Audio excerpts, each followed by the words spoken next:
يا مساء الفل، اهلا وسهلا بيكم. معاكم نهلة وانت بتتفرج على برنامج خلاصة في 5، البرنامج اللي بنلخص فيه اهم واقوى الافكار في 5 دقايق وبس. عمرك سمعت حد بيقولك الحق شغفك وفضلت تدور عليه كأنك بتدور على مفاتيحك قبل ما تنزل الشغل؟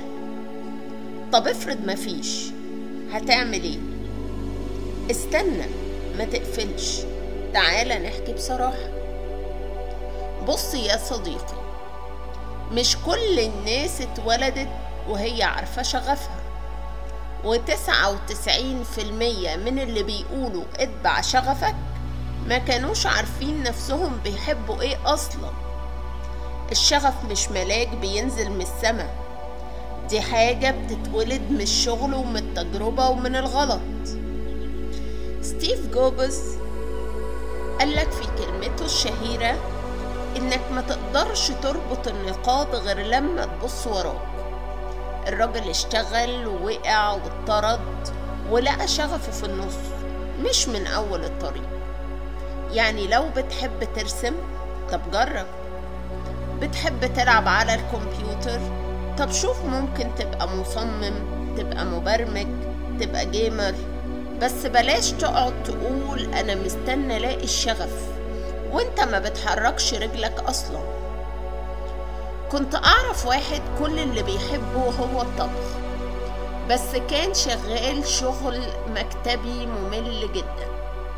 في يوم قرر يعمل قناة بسيطة على اليوتيوب وابتدى يعمل فيديوهات فعلا، ودلوقتي عنده مطعم صغير وشغال على حلمه واحدة واحدة.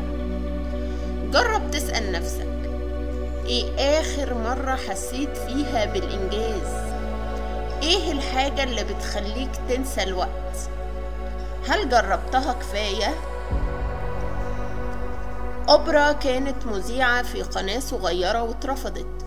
والت ديزني اتطرد من جريدة لأن خياله محدود. بس كل واحد فيهم لف كتير لحد ما لقى سكته. الشغف ساعات بيبقى صوت واطي وسط دوشة دماغك.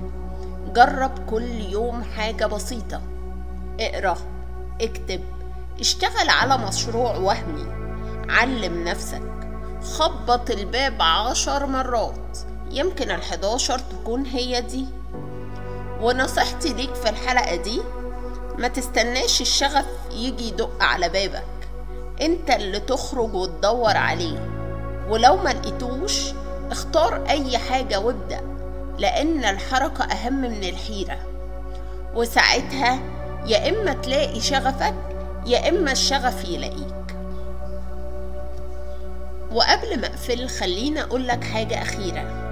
لو فضلت قاعد تستنى اللحظة الصح او الاشارة اللي تقولك هو ده الشغف، ممكن تستنى عمر كامل.